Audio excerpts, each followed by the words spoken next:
Yeah, so I don't know how many. I bought like a big ass bag of Chew High with me, because I was like, we gotta get the party started, and this is literally like 10 o'clock in the morning. We got like 3 hours to kill, and but the thing is, like, they only questioned the timing after we met, and I showed up with a bag of Chew Highs. They're like, "Yo, we're mad early." Yo, everyone, welcome to the Fukuoka trip episode. Well, part one of it, I'll just let you know that I am going to I'm going to stop at a certain point of this story, leave you in suspense about this. Hopefully, it's epic story that I tell. It's fucking funny for me to retell it. Um, but yeah, so I give a quick breakdown of a Nike commercial that has been causing some waves here in Japan. I talk about one of my favorite samurai TV shows. Unfortunately, the link that I found before isn't active anymore. So hopefully you can do some research and find it on your own. And then I get into the story, right? But before you do that, before we listen, please remember to like, please remember to comment. Please remember to subscribe if you're not subscribed. Wherever you're listening, watching, whatever the fuck you're doing to this, do something, push a button, do something. Let me know how you feel, okay? But yeah, it's a really fun episode. I'm really looking forward to playing this back and laughing to myself again because I lived it. Hopefully it is as entertaining to you as it is to me. So enjoy. Yo, what's going on, everyone? Welcome to episode 146 of the podcast. I had to readjust some stuff, so this is the second start of the podcast. So for you, it's the first time. This is going to be, well, for me, it's going to be really interesting. And for one, possibly two of my friends who might listen to this, it's going to be interesting too, I guess. I promised it, I'm going to give it to you. We got some story time coming up today. But before that, please remember I haven't been saying it recently, like, subscribe on YouTube. People, like, subscribe. Podcast audio people, please remember to do something. What is that? leave a comment. Rate the podcast. It would really help out a lot. I haven't been saying that recently, but please do it. Okay, let me get myself situated. Before we get to story time, I got a few things for you guys, a few topics that I need to discuss. So first thing, just random content for you guys to look at related to Japan is I was watching TV the other day and I forgot why I was here. Yeah. Well, first off, my apologies for if you're watching this when it comes out. I wanted to record a few days ago, but I got caught up with stuff, so. But anyway, while I was in the house during the day, a few days ago, one of my favorite shows from back in the day, my favorite samurai show from back in the day. I did not know the English title for it until I looked it up to do some research for this. It's the Unfettered Shogun. It's Abalenbo Shogun, which means the Unfettered Shogun. It was like the first Japanese show that that I watched like faithfully back in the day when I moved into my guest house like 15 years ago, like 2005. I remember because that show would come on in the morning, like late morning, just before I had to go to work. I think like right when that show ended or around when the time that ended, it was like my time to leave the house, right? So I used to always catch the end part of it because it's like a big sword fight, in the end of every episode, the epic music playing, dun dun dun dun dun, like just slicing motherfuckers, slicing bad daimyo up left and right. It's fucking great. And then I just go start my day. Like I couldn't speak any Japanese at that time. I didn't know a word of Japanese, but I watched a hell of a lot of TV in my life, so I could follow the story. Like I remember my wife, who was my girlfriend at the time, she would come over sometimes and I'd be watching the show, like getting ready. And she'd be like, "Can you understand this shit?" I'm like, "Yeah, he's undercover, and like that dude, is stealing the rice from the villagers, so he's going undercover. And but the girl, betrayed him and then turned him into." She's like, "How do you know this shit?" And I'm like, "I watch a lot of TV." And she was like, "Yeah, you're kind of right." So I was looking for, I just did a quick Google search. I was watching on TV. It came on TV. I was watching some of it. And I was like, yeah, let me see if they have any episodes on YouTube. At this moment in time, or at least the last time I checked the link, let me double check one more time before I say anything, before I might have to restart the podcast one more time. But last time I checked, shit, nope, fuck, it's offline. Well, okay. Never mind. Never mind. I'll just put the name of the show and the IMDB on it because I had found a IMDB. Yeah, I found the episode of it that someone put online a few weeks ago, but yeah, they took that shit off real quick. It was like an old episode too, but it was like an hour and a half special. I was hoping people would have a chance to see it, but hey, it is what it is, But if you can find the episode of it online, definitely check it out. The sword fights at the end are fucking great. If I can find like another YouTube videos, let me put /YouTube to a note for myself. If I can find something, just to supplement the full. It was like an hour and a half long special that was on there, but with English subtitles. I was surprised it was on there. But they found it and, it's gone now. So sorry. But definitely the Unfettered Shogun. If you can find anything on that show, definitely give it a watch. It's really, really good. Fucking samurai entertainment for your ass. But okay, before I get to story time, one more thing I have to talk about is the new Nike commercial. The Naomi Osaka Nike commercial. Which has been causing some waves online. Rod, you sent it to me. It popped up on my radar too, and it hasn't been on mainstream Japanese media from what I've seen, but there I did see an article or two on related to it. I actually know the dude that recorded Naomi Osaka for this commercial, and I talked to him the other day. He was like, "Oh yeah, you seen the commercial?" And I was like, "Yeah." He's like, "Yeah, I recorded that part." He's like, "Is it on there?" I'm like, "Yeah, dude, like, it's big news." So he's a really cool dude. He said she was really nice and really, professional and whatnot during the shoot. So she gets good reviews from my friend.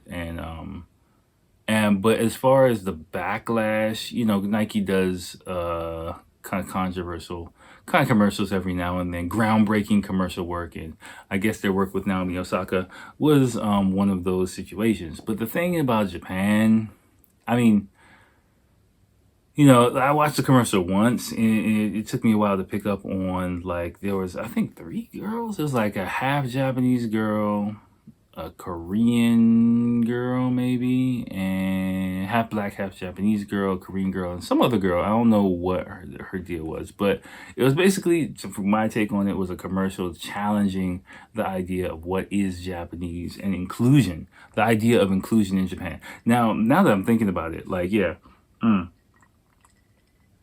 it seemed like it was like the struggle for inclusion for people who don't fit the quote unquote mold of being Japanese. That shit, well, I won't say it didn't go over too well because, there are trolls online. And one thing I think I've told you before, Japanese people really like to complain about stuff, and especially online, Twitter.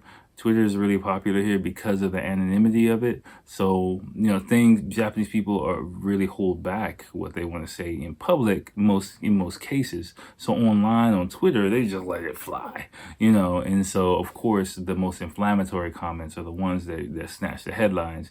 And apparently, I didn't bother going through the Twitter stream, but I would imagine it ruffled a few feathers. Anything that's not like mainstream accepted Japanese stuff is gonna get fire on Twitter, like, really, really deep fire on Twitter, Japanese Twitter.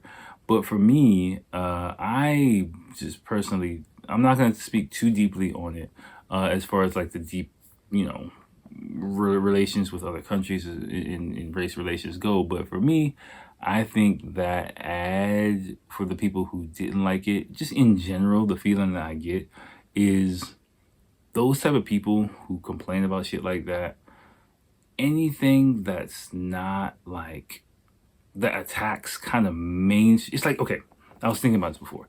It's like the beehive, right? Japan's like the beehive. Oh, sorry. Okay, sorry about that. Sorry about that. I had to just listen out. But Japan is like the beehive, right? And if you think about it, if you kind of knock the beehive or hit the beehive, the bees will swarm. It's kind of like that, the way I take it and the way I think about it.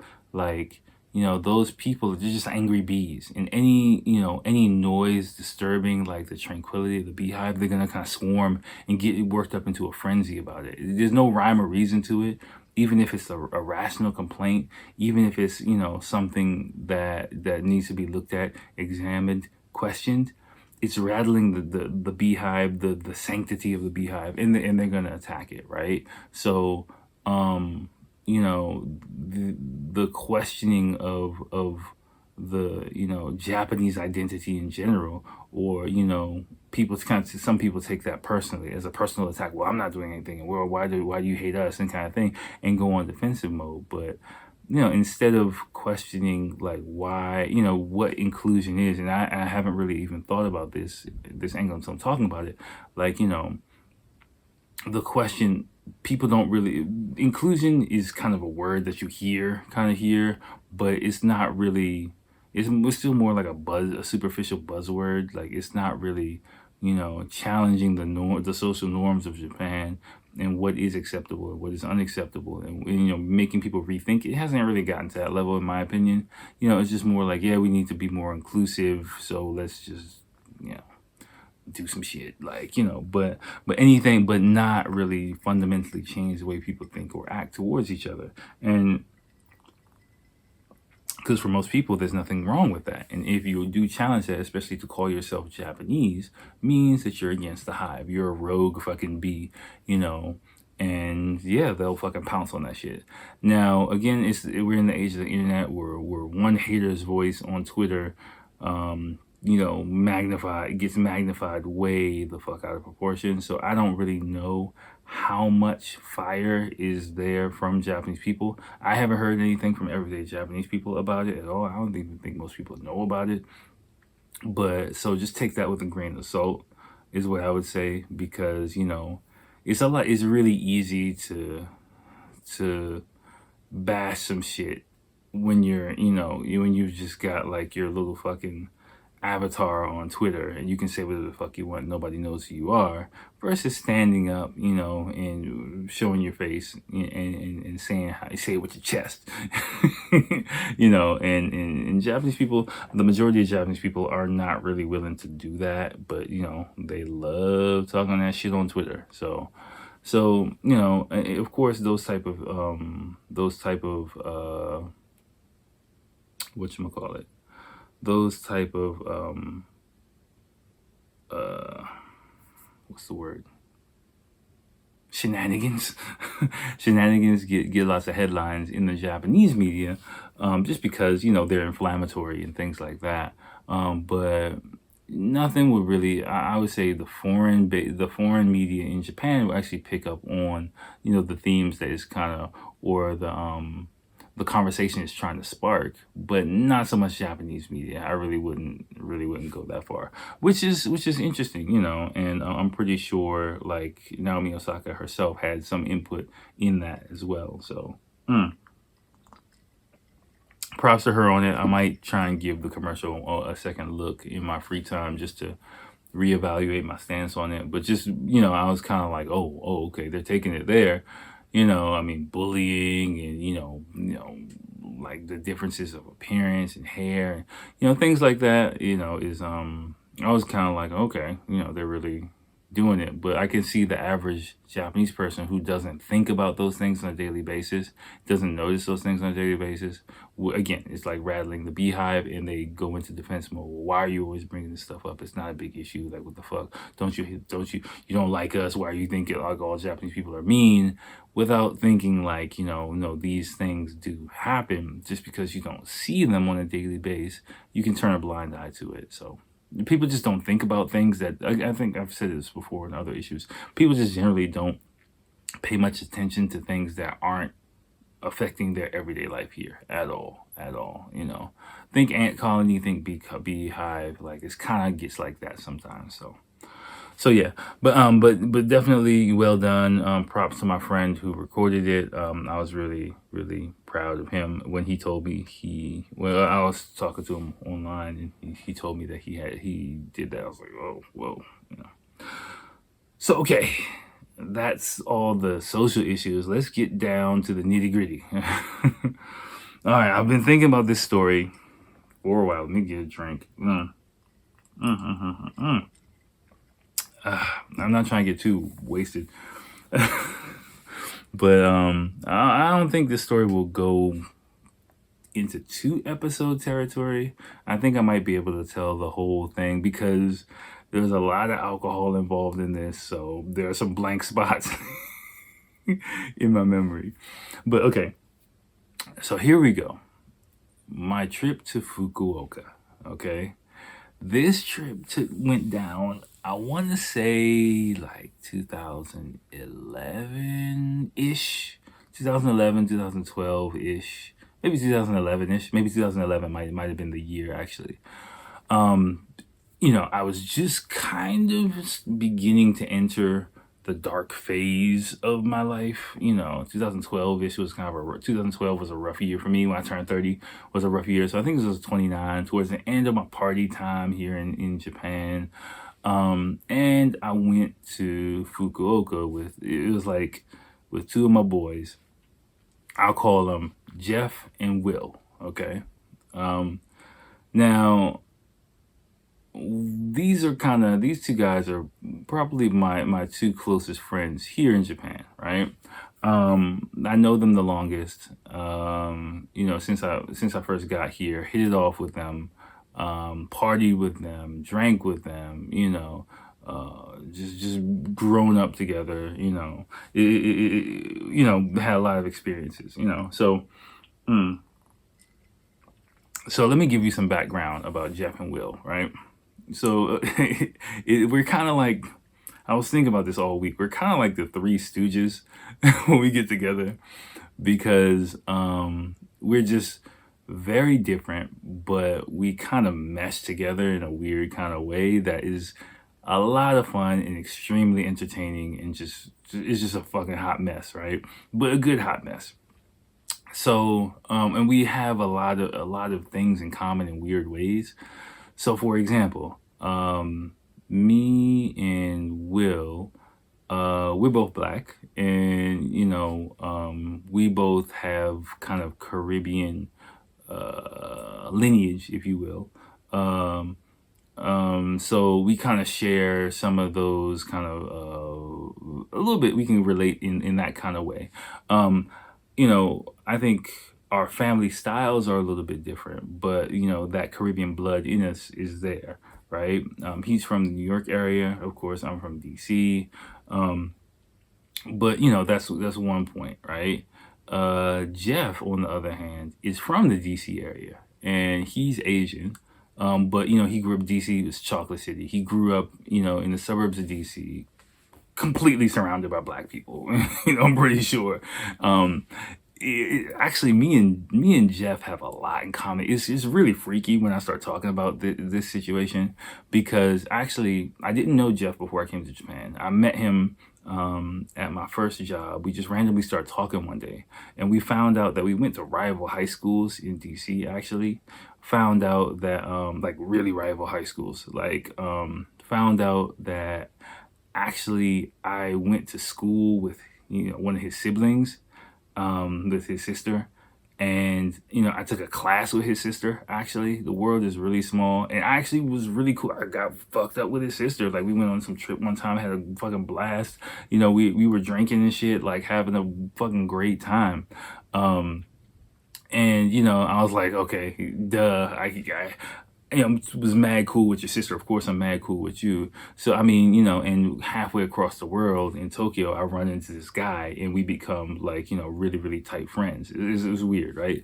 So Jeff and Will, they're older than me, right? So they're 40 plus, right? I mean, early 40s, but I'm in my late 30s. So I'm about, I think, even I forget because, I think we're just kind of, I'm used to hanging around older people. So I don't really consider age so much. I'm respectful for everyone, but, we're friends. So, but I think like 3-4 years older than me. And personality,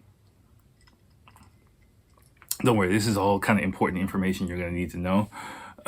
So personality, I would say, like, of the group, Jeff is kind of the straight man, right? He's like never too high, never too low. He's just cool, like, yo, what's up? Just chill, never gets pissed off, never really yell. I mean, he gets annoyed about stuff, but he'll never openly show it. I've never seen him yell at people. I've never seen him yell at anybody, actually, now that I can think about it. Well, I've seen him kind of give somebody shit, but like he'll do it in like a smooth ass way. Like I won't see him, like, he's the complete opposite of me. I'm just fucking going crazy. I'm the tornado. You can probably imagine, like, when I get all worked up, I'm just a fucking ball. And I've said before, I'm either 0 or 100, right? Either I'm not doing a goddamn thing, or I'm just bouncing off the fucking wall. Like when, the knob gets turned up, it's like, and I'm just gone, Will is more of a conservative. That's what I said. Our family styles are kind of different. He's much more of a conservative kind of person, but when he gets crazy, he gets very, like manic kind of crazy. He's like, ooh, really, really turned up too. In a different, I'd say in a different way than me. And most of the time, like sometimes, we get turned up in the past in the same timing, and then it's just like fucking crazy. But generally, I would say, like, with we're kind of like the knobs turned up to 10 on opposite timing is what I would say. If I'm like super max, he's not as much, and if he's going off the wall, I'm not. But he's more like Incredible Hulk, going, not the drink, but he's more Incredible Hulk, and I'm more, I don't know what the fuck I am. I don't know. When I get going, I don't know what the fuck I'm doing. I'm just like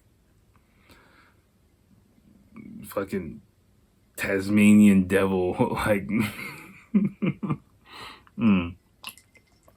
yeah, kind of style. I don't know, but hopefully you can kind of get an idea, So how this whole trip started, I don't even know how the idea came up, but somehow I think we went out one night, and oh yeah, by the way, what I wanted to say, so like, yeah, let me give just background information. So like, if you get, Jeff and Will together, it's cool.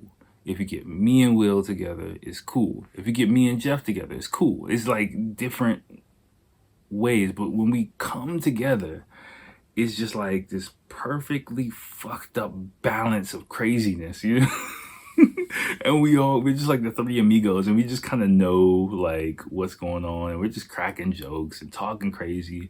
And it's kind of like, Jeff is in the middle, and we're kind of opposite ends of the spectrum, and we all kind of like just bounce off of each other, and it just works. It just really works really, really well, and it's fucking hilarious.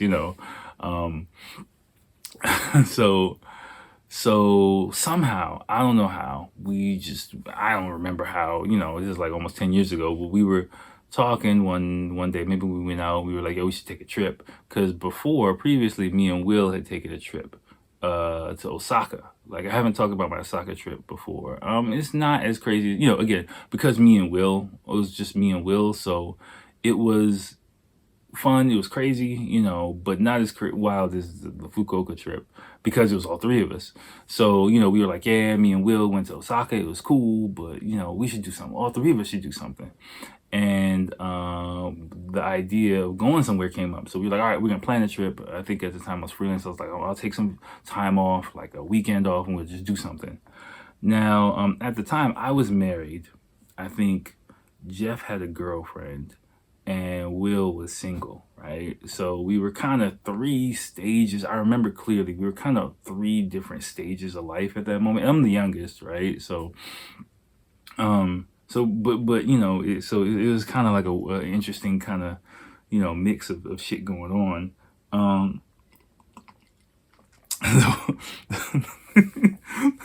Jeff is fucking funny, right? Because I'll tell you how we decided to go to Fukuoka. Like we were like, all right, let's meet up at a Mexican restaurant. So we meet up there for like dinner and drinks. I think it was like a Saturday, so I think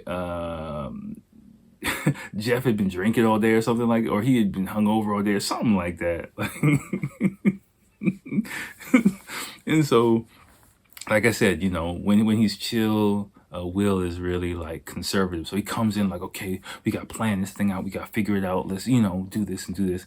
And I'm just like, hey, whatever, yo, let's just do. From what I remember, again, this is told from my perspective. So, you know, I'll just say what I remember, how I remember stuff happening. And I just remember me being like, yeah, man, let's just do some shit. And, you know, I don't know, we'll figure it out. Like, whatever, fuck it. And so Jeff is just quiet the whole time, and this is how the conversation goes. Because again, me and Will are kind of opposite, so we're just going back and forth, and like, you know, um, Will's trying to like really coordinate everything and get everything organized, and I'm just like, yo, hey, fuck, we can go somewhere, fuck it, like, yo, where the party at?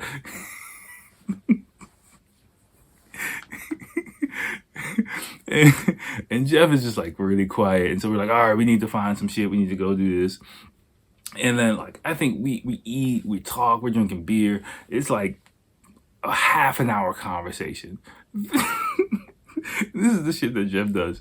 And then he's like, yeah, well, all right, cool. Well, he just pulls out this crumpled up piece of paper and slams it on the table. I forgot if we had decided to go to Fukuoka at this point or not, but maybe he was just like, yo, why don't we go to Fukuoka? And we were just like, yeah, Fukuoka. And so after like 20-30 minutes of discussion, we're eating, we're talking, trying to figure stuff out. He pulls out this crumpled up piece, like this folded up piece of paper out of his pocket, slams it on the table, and it's just like this perfect campaign. He's like, yeah, I went to the travel agency before coming here. Here's the plan. I'm just like, dude, why didn't you fucking pull this out from the beginning, you know? But he likes to play those little like fucking mind games with people. Like, that's his thing, you know. He's just like lets us just like squabble it out for a while, knowing he's got like the trump card in his pocket, and he'll just be like, all right, well, boom, here it is. Whenever he's tired, whenever he's not entertained anymore. That's Jeff. That's Jeff to the T, right? He'll just sit there listening to us like babbling on for like literally like a half an hour, having the intense conversation, trying to figure out our next move, and then he's like, yep, boom, here it is. And it was like really affordable, all included in Hakata. Hakata in Fukuoka is kind of like the biggest city. So we're like, yeah, fuck, let's do it, right? So fast forward to the day of the trip. Now we laugh about this like to this day, right? We really tell the story to this day. I'm not sure if this is as entertaining for you guys as it is for me, but you can tell I'm enjoying reliving this shit, right? So one thing about me, like in airplanes and flights, like just growing up in DC, especially like, you know, after 9/11, I'm really paranoid about missing my flight. Like really paranoid about it. Like, you know, especially just going through all the security in America and stuff like that. I'm just mainly only taking international flights. So in my mind, it takes forever. And my dad kind of drilled it into me, like, don't miss your fucking flight. Be there early, you know. And so I forgot what time our flight was. It was maybe like 1 o'clock in the afternoon or something like that. And I'm like, yo, let's meet up at 10 o'clock in the morning. We gotta get there early. Like, you know, this airport is not far from Tokyo. We're going to, like, there's two airports. There's Haneda and Narita. If you ever have to choose between Haneda and Narita, fly into Haneda Airport. If the flight, because it's like Narita is like an hour and a half away from Tokyo, and Haneda is like about a 20-30 minute train ride. Like, it's not even funny. It's ridiculous, right? Like, coming back from America and going to Narita, and then it's like a whole nother trip just to get back into Tokyo. It's fucking ridiculous, right? Just look at the map, trust me. So we're flying out of Haneda anyway, which is like nothing to get there. Like, probably to get to the gate from the train station, it probably took like 45 minutes door to door, right? But in my mind, we got security checks and we got all this shit. And so I'm just like so conditioned from like in America, post 9/11 America, like we got to get there fucking early. Or, there's going to be lines everywhere. It's immigration, even though it's a domestic flight. Like, I don't know what the fuck I was thinking. But they listened to me because I was like drilling it, like, get there early. So it's 10 o'clock in the morning and we're going to Fukuoka. My crazy ass is like, we need drinks. To get the party popping, right?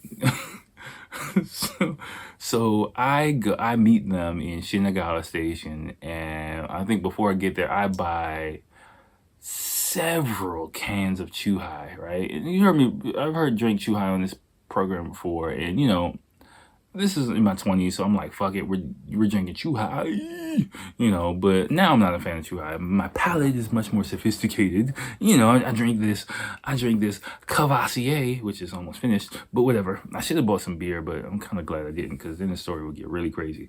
But yeah, so I don't know how many. I bought like a big ass bag of Chuhai with me, because I was like, we gotta get the party started.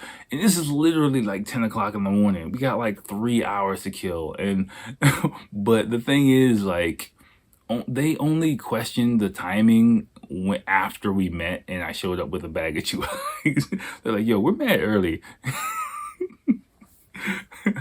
I was like, and then I realized like I kind of fucked up, and I was like, yeah, it'll be all right, whatever.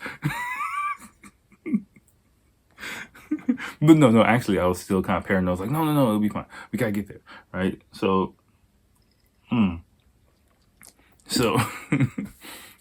didn't realize like how early we were until we got to the gate. So like, yeah, so I'm passing out, yo, got you hot, and Jeff just looks at me, he starts laughing. He's like, oh my gosh, like, this is gonna be stupid. Will is like, yeah, here we go, Fukuoka, And so we get on the train, we're riding the train, drinking, whatever, drinking, talking. I mean, this is like 10 o'clock in the, like, this is, yeah, we look fucking crazy, right? Because I think this is a Friday too. So we were flying out on Friday and came, so we had Friday night and Saturday night. Yeah, and we flew back maybe Sunday or midday or some shit like that, right? Now, so we were looking crazy, right? And we go, yeah, I don't remember much about the ride over there. We were just talking bullshit, probably laughing. I just remember, I realized, oh shit, we're mad early. When we get to the gate, we get our tickets, do everything, and then we got like 2 hours to kill before we get on the fucking plane. At this point, we already had like probably like 3 Chuhais each, which is enough to get you buzzed. And I think I had the big ones too. Like, I don't remember, but it was enough to get you buzzed, right? So we were like buzzed up at like 11 o'clock in the goddamn morning, in the airport. In the fucking airport, just buzzed up like shit, like, just laughing and acting stupid. Fucking Will, he's bored, so he buys this fucking stuffed animal, and this Docomo stuffed animal, which I fucking hate, right? I hate this shit. And he's like, it's Domo-kun, look, it's Domo-kun. So he's like fucking with me, like, he realizes I hate it. And so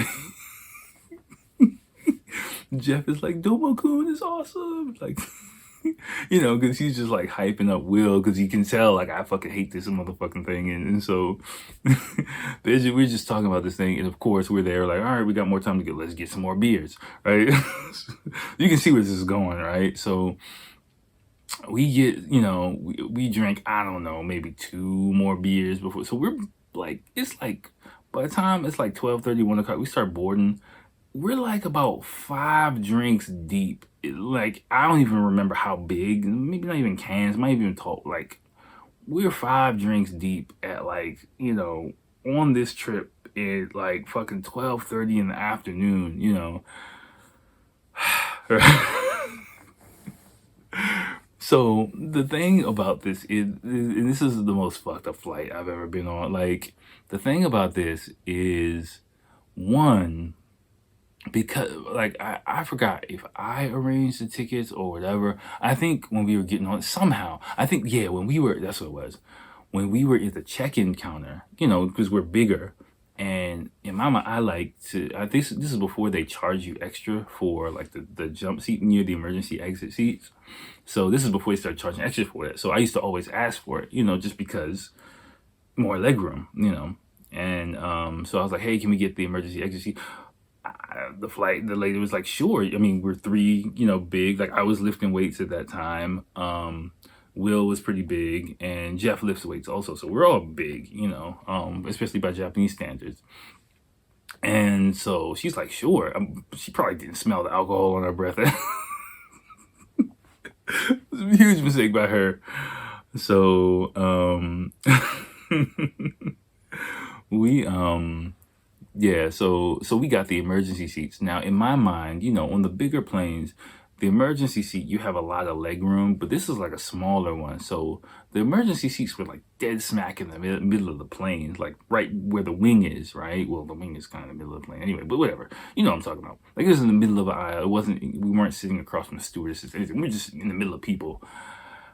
And they fucked up because after we take off, we realize that we get free unlimited beer on the plane.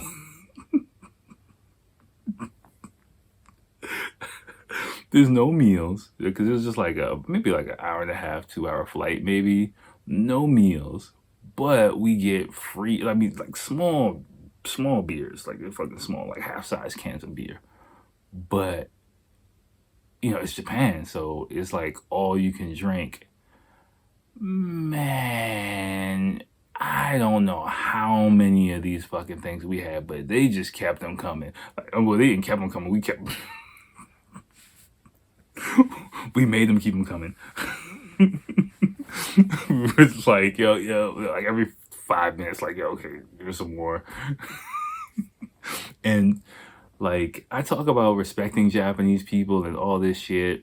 We were those foreign people on that plane. Like, I remember I just noticed 1 second, because we're just cracking jokes the whole fucking time. Like, I can't even explain to you like how much dumb shit we're talking, just laughing our asses off, like talking dumb shit. Fucking Will's got Domo-kun like in my face. I'm like, fuck your fucking Domo-kun. Jeff is like, yo, it's Domo-kun. He's like, yo, saying shit. No, he's egging fucking Will on, like, yo, get Domo-kun to holler at the fucking, flight attendants and give us some more drinks, and he's like, hey, Domo-kun, like, it's stupid juvenile shit. Basically, the most dumb asinine conversation you can imagine we were having on this airplane, and loving it because we're fucking drunk as shit at like 1 o'clock in the afternoon on a Friday, right? And it's like business people. Like, I remember one time during the flight, I just stopped. We're all laughing our asses off, and I just stopped and listened to the airplane because it's Japan. The whole airplane is just quiet except for us laughing our fucking asses off, like the whole fucking flight, like. So bad. But I was drunk enough, I ain't give a fuck. So, I'm like, yo, we're being assholes. Oh shit. This is like, it's like, yeah. But whatever, right? So it gets so bad. At one point during the flight, like, we just ordered some more drinks, and the flight attendant is like, you're at the emergency seat. Are you guys gonna be okay? Because basically she's just like, we're clearly belligerent, and uh, we're supposed to save everyone in case of an emergency. And I think she realized, like, oh fuck, these guys are way too drunk to be any use in any type of emergency. So Jeff looks at her like, yeah, daijoubu, give us some more beer. Like, such an asshole move, right? But she gave us more beer. So again, normally we're not like this. I do not condone this behavior, but it was fucking fun as hell. Like, once, we don't act like this on the regular, but again, we're the fucking crazy ass three amigos. It was going down like, Fukuoka. So we are just like loud and raucous and just basically just laughing like fucking hyenas the whole fucking flight, pissing off probably all of the business people who were just trying to sleep on their way home, for the weekend. Excuse me. And so the only thing I remember from this is like, again, we haven't even gotten to Fukuoka yet. Like we we were about to land, and I don't know, something. I'm fucking drunk as shit. Like we're all drunk as shit, clearly, right? And so like the flight's about to land, but like something about the air pressure was fucking with me. Like in my head gave me, when we were starting to land, it was giving me a huge fucking headache. And these motherfuckers, like I forgot where I was. I was either, I think I had the aisle seat. So like these motherfuckers are fucking with like fucking laughing. They're making me laugh. I'm like, just like, I think I had the window seat actually. Yeah, I had the window seat, I think. And so I'm like, yo, shut the fuck up, you guys. Just shut the fuck up. It's like, just shut the fuck up for a second. I gotta concentrate. I gotta focus on landing this plane. So, and they're just like, what the fuck is wrong with you? I'm just like, just shut the fuck up for 5 minutes. And of course they don't. They're just laughing at me. And so after like as soon as we land, I'm fine. I'm like, we get over. I'm like, well, okay, fine, I'm good. Like, I'm back to just being regular drunk. So I forgot how we got to our hotel, right?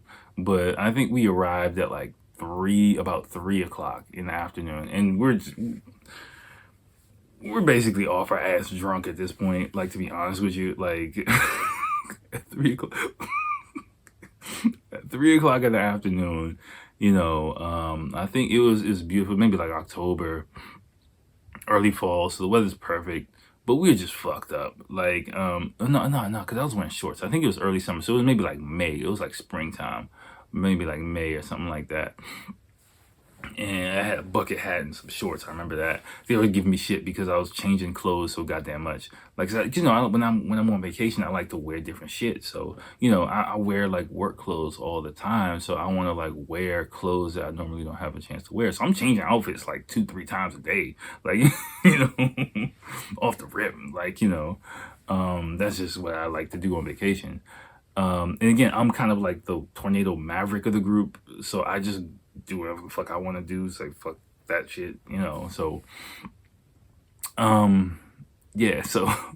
So we check into the hotel. We all get separate hotel rooms. I kind of knew like that would be better, just so that we all have our own space and we can link up and do, So we're fucking hungry because we haven't really eaten anything. We just been drinking since like goddamn 10 o'clock in the morning. And it's like 3 o'clock in the afternoon, and we're fucking fucked up and hungry.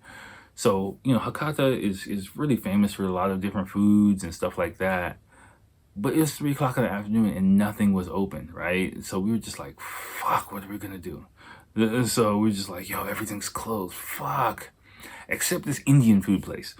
So we went and got Indian food. Like, okay, I was trying to think about the equipment. Imagine, Now, it's not the mecca of food in Japan, but it's pretty famous for different types of food. Ramen is famous, a type of motunabe, which I don't eat because it's kind of like chitlins, basically. Chitlin nabe, hot pot. I don't eat, but I don't eat chitlins, but a lot of different types of food.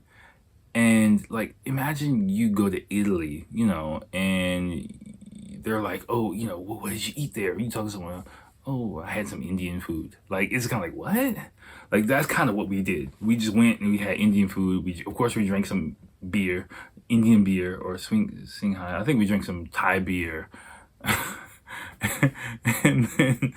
and then, we finally went to our hotel and passed out. Not for the night. Hell no. Not for the night. No. We was like, yo, all right, we need to take a nap, because it was like maybe like 4 or 5 o'clock. One of Jeff's friends we had planned to meet before going out for the night, right? So we went and passed out for a couple of hours, got ready, of course, changed clothes, outfit change, and they kind of gave me shit because I was like, yeah, I gotta fucking or was it? I forgot if they went out directly. I can't remember it. I think we took a nap somehow, and after somewhere we took a nap, we had Indian food. I forgot which came first, and then we were gonna meet Jeff's friend, who is like also a weightlifting guy, but he moved to Fukuoka. So, but I was like, yo, I need to go back. It was starting to get dark. I was like, yo, I need to go back and change my clothes because I got to put on my night outfit, And they're like, fuck are you talking about? I'm like, yo, I got to put on my night outfit. This is my afternoon flight outfit. I got to put on my nightclub night outfit. Duh. And they're like, this motherfucker in this outfit.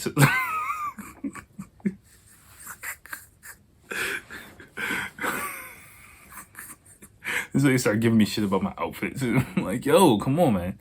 So, I'm just gonna tell you guys right now. I'm probably not gonna be able to tell this. This is probably gonna be a 2-part thing because the night scene takes a whole nother thing. So okay. I'm gonna leave you in anticipation. So I'm gonna stop the story here because this is another at least 45 minutes of conversation. This is where this shit gets juicy, right? So I'm gonna stop it right here where at some point, I go back to change into my night outfit and they go to a bar to meet Jeff's friend. Okay, so I'm gonna stop right here, right at this point. And then in the next episode, I'll tell you how it goes down.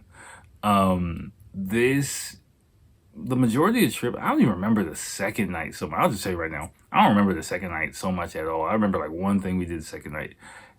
The majority of the craziness happens on the first night, and like I kind of need to take my time to explain this. It's already like 1 o'clock in the morning, and we're like almost an hour into it, and so I'm gonna just break it up into 2 episodes. So just sit tight, wait for the next episode, and then you'll hear probably about one of the, if not the most fun, probably the most fun night out I've had maybe in my life.